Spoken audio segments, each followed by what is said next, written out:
ভিতরে মারা গেছে, মাঝখানদা ঈদ গেছে, ঈদ কুরবানি গেছে, ঈদের দিনও মার খবর নেই নাই, গোশত খাওয়ানোর জন্য মার খবর নেই নাই। 7 দিন পরে ঘর থেকে পচা গন্ধ শুরু হয়েছে। কেমন সন্তান, ওই মায়ের নাম ছিল মানুর জাহান। ও মানুর জাহান, তুমি হারুনি, তুমি হারুনি। তোমার জান প্রাণ দিয়া সন্তানদের লেখাপড়া করাইছো, কিন্তু কুলাঙ্গার সন্তানগুলো মানুষ হতে পারেনি। আগে মানুষ হচ্ছে, মানুষ লেখাপড়া করলে চলবে না, মানুষ হচ্ছে। এই জন্য মা বাবা সন্তানদেরকে আগে মনুষ্যত্ববোধ শিক্ষা দিয়ে। একবার ইমাম হুসাইন রাদিয়াল্লাহু তাআলা ডাক দিয়া বলে, ও ভাই কি হলো?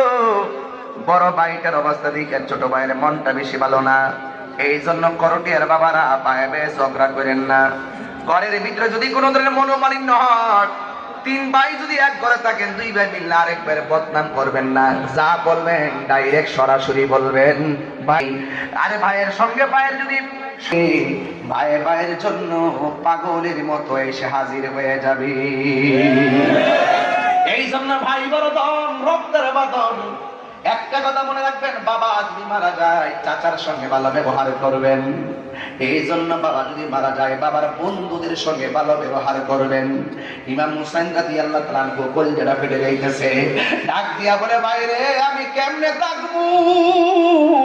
আমার নানা শরীয়তে দুনিয়াতে নাই, আমার বাবাও নাই, আমার মাও নাই, কলিজার টুকরা ভাই ছিলাম 2 জন, কেমনে তুমি গেলে আমি থাকবো?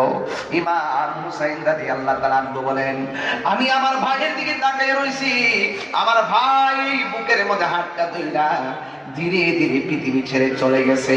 আর এই মুহূর্তে নাই নাই ইমাম হাসান দুনিয়াতে নাই, ভাইটা একা হয়ে গেছে।